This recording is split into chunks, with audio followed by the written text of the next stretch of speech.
Are we good to go?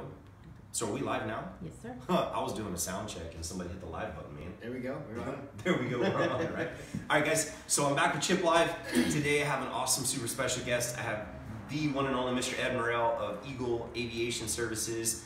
He is an aircraft maintenance supervisor. Aircraft. Yes, so does that mean every time I go out to the local airport and hop on an airplane, my life is in your hands? My hands. Cool. Yes, sir. That's a little bit unnerving. No, it's not. Right. All right, guys. So today's super special because this guy's a neat guy. He's again, aircraft maintenance supervisor, kind of watches over. Man, can you imagine the responsibility of that? Like having hundreds of lives in your hands every day. No pressure. No pressure, man. Not at all, man. I work None. under pressure. You work well under pressure? I do. You're my kind of guy. I like it. Yeah, put me in the corner. That's when I do my best, right? Yes, sir. All right. So anyway, we're back. All right. Hey, we're gonna try that again. I guess I'll go and delete the other one. So we got a phone call. Yeah. Okay. I guess if I go airplane mode, Yes, right? If I go airplane mode, we can't stream live. It's like such a mess. All right, guys. So Chip Live, Ed Morrell, Eagle Aviation Services. He is an aircraft maintenance supervisor. Now, you were telling us, Mr. Ed, how long have you been? This year will be 24 years. How old are you? 44. Man, you carry yourself well. No, go ahead. Yeah, I started back in 95, I think is what it was. 95. Late 94, early 95. Right. Most of my career I was a mechanic. Well, I'm still a mechanic now. I just happen to oversee mechanics. Oversee more mechanics, right? But yeah, 24 years. Right. So that's an interesting, because whenever you said I was a mechanic and you said, but wait, I still am a mechanic, but now I oversee mechanic. You know, it's kind of like, that's like leadership, right? Because leadership, we develop more leaders. So as a mechanic, you kind of, maybe you didn't directly develop them, but you help them kind of develop, and then you lead more mechanics and you get more done, right? Yes. Yeah, absolutely.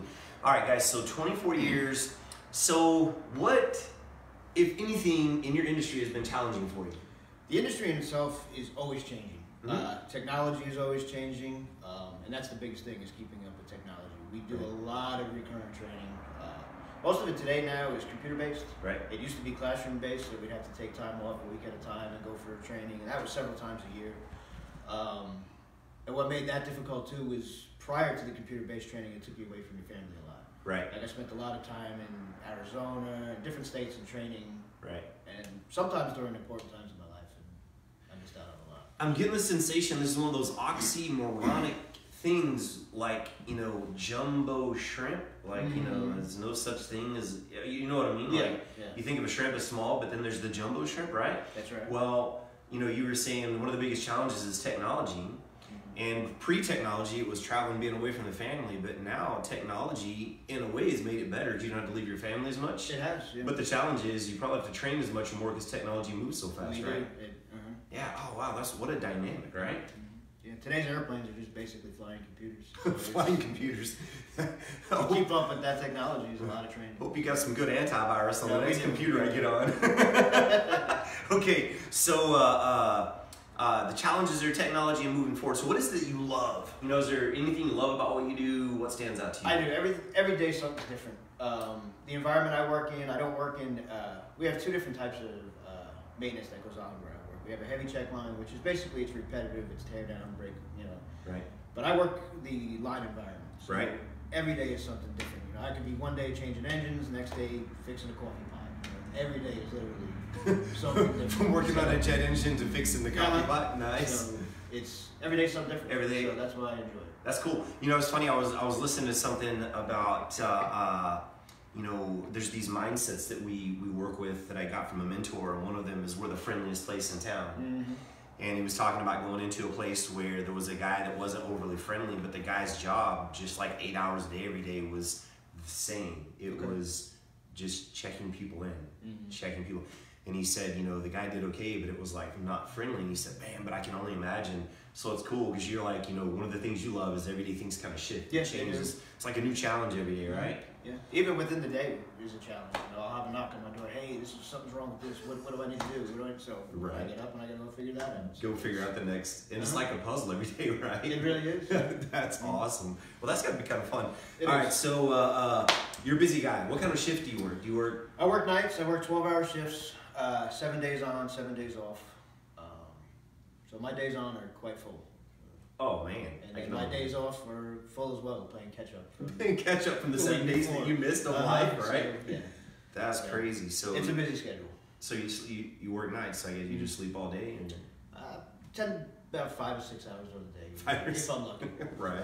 It's hard to sleep during the day. During the winter is okay. Right. Summer when the lawnmowers are going and everything else, sleep doesn't happen. The fall when people are hunting out in the field behind your house. Yeah. We're in West Texas, guys. That's the way it works, right? So, I got a bunch of stuff to drown sound out, but sometimes it doesn't work. That's cool. All right, man. So you have a lot on your plate. We've established that you're crazy busy. So you also added a few years ago, you put martial arts on your plate, man, on your busy plate. It was already full. So how does that work? I guess let me ask you this: why? Why would you add that to your plate? You know, I sat on the bleachers for a long time because my kid's training. Your kid, right? And I sat and I watched, and I always thought, one day I want to get out there. And I always had that anxiety of crossing over from the bleacher to the mat. Absolutely. And it was you who got rid of that anxiety. It was me, I'm sorry. So I was sitting in the lobby, and I told the story somewhere before. I was sitting in the lobby, just minding my own business, and you walked by and you said size 5. Or no, not even size 5, just 5. So I looked at you, I was like, what's he talking about? And you came back with the uniform and you put it on my lap and said, I want to see you on the mat. And I said, you know what, okay, but let me figure out my schedule. Right. Which I did. Right. And here I am now.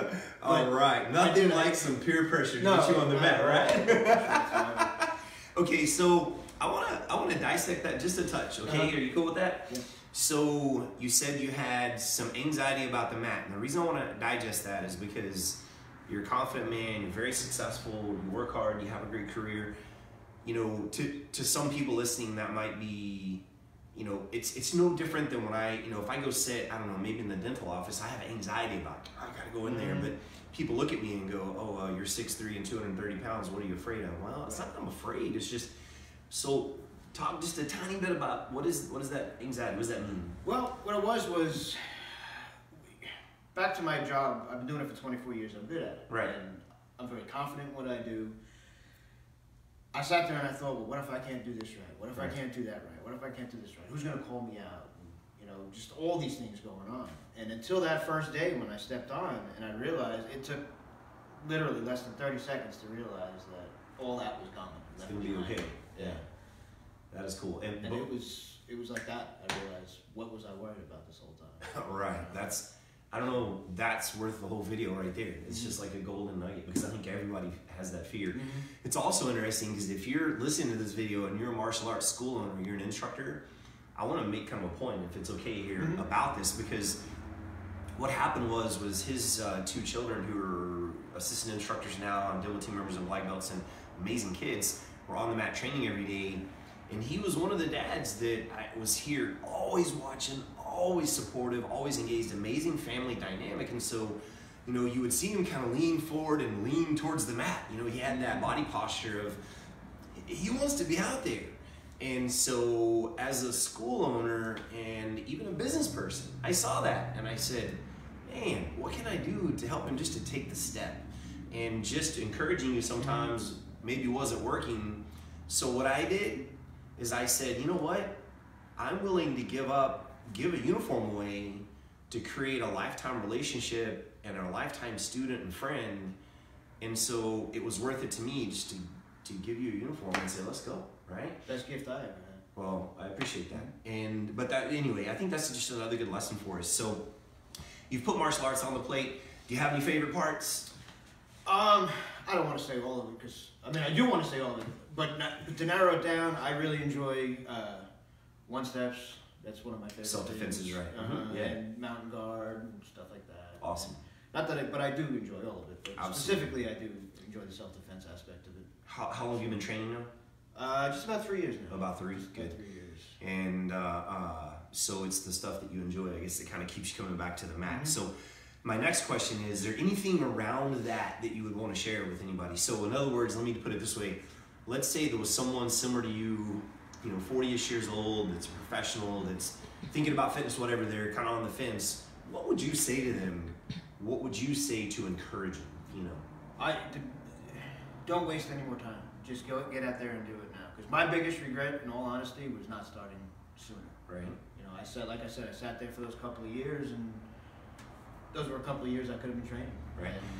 So I'm going to kind of be the bad guy here, and if you said that to someone, don't waste any more time, just do it, take the step, they're probably going to say, why? What has it done for you? So, I mean, like, I'm not trying to pull too much back. What would you say to them? No, it's done tons for me. Fitness-wise, I mean, I'm probably, in all honesty, probably in the best shape of my life at this point in time. I'm 44 now, mid-30s, I was struggling. I was almost 200 pounds. I wasn't eating well. Right. I was a heavy smoker. So as far as fitness goes, best shape of my life. Nice. I've also met, you know, many new families here. You know, even before training, but training made a special bond. It changes that relationship, right? It really does. And so new friends, excellent fitness, encouragement. Right. There's no criticism out there. Yes. It's a very positive environment. You know? Right. Everybody's there to help each other. Cool. You know, there's no competition between us. Right. We call it unwavering support. Everybody's just out there being supportive and encouraging you along in the process, right? That's awesome, man. So if you had like one piece of advice that was ever shared with you that you think was really, really influential or helpful for you, and what would be like the best piece of advice you think you ever received? Would you be willing to share something? Yeah, I do. And it's we were talking, me and Leslie, my wife, were talking about this last night. It's something I had spoke about a couple of years ago. It initially started out as a statement. Right. It wasn't advice. It was a statement from my father-in-law. We were sitting on the couch. This is back before we moved to Abilene. We were in New York, and sitting in the apartment. The kids were babies at the time, and there wasn't anything there. We just had a couch, a TV, you know, just your basic Right. stuff. And he had looked and turned to me, and he says, "You know, Eddie," he calls me, "you know, you're a millionaire." And I just kind of looked at him like, I don't have any money in my wallet, so I don't know what we're talking about here.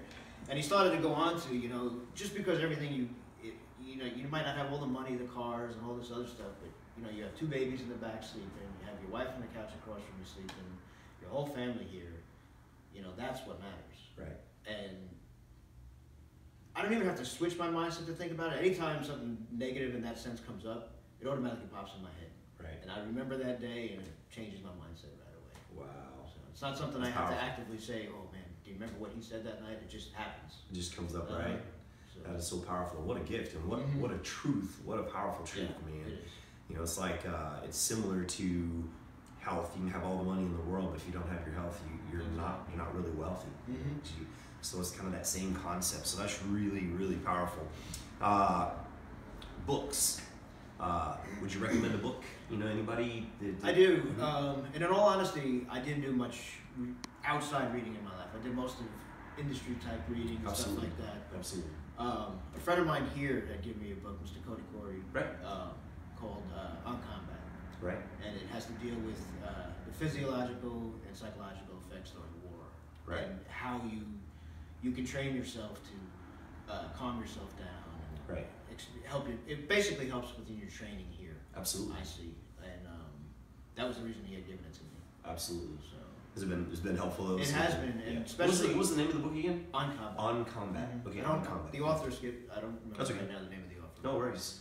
He's written several books on that topic. Very cool. So, Yeah, it's interesting because I do want to throw this out there. I think sometimes when people hear mindset of a warrior or on combat, or a lot of times I think people right away go to, oh, that's some sort of, it's just about fighting, it's just about, when in reality, I'm going to assume, because I actually haven't read that, and I'm going to look into it now because I'm curious, but I'm going to assume that these are like principles that are applicable to anywhere in your life. yeah, right? it is. Yeah. It really does. So- Even in my job, it does. It teaches me how to calm down, think. Right. You know, slow the breathing down. Right. And I recently, focus. this is really cool because I was recently being coached on the 4 mindsets of the samurai, they say. And it's Shoshin, which is a beginner's mind. You approach everything with a beginner's mind. There's Fudoshin, which is the immovable mind. You kind of imagine that warrior holding this really powerful position under the waterfall, but they're just super calm in the moment, right? And then Mushin, which is no mind. And what that means is I've practiced a skill and practice it well for long enough that it becomes natural, so I can do it without thinking. Right. And then Zanshin, which is kind of like a hyper awareness. So you're standing there and someone walks around the corner that maybe kind of makes the hair on your arm stand up. It's like your spider sense kind of kicks in, and you don't respond or react negatively. You just are aware that there's something that's discomforting. It may turn into nothing, but the point is that you're aware, right? And so I'm betting it's kind of similar to some of this stuff. Yeah, very good. Good stuff, man. Yes, sir. So I appreciate your time. Thank you. It's been an honor to get to have you on the mat and in our family and all the things that we get to do together at times. And so hope you guys enjoyed that. There were some massive golden nuggets. Just another huge thank you to Mr. Ed for sharing your time, man. Go out there and make your day awesome. And remember, it's up to you. Choose that mindset, guys.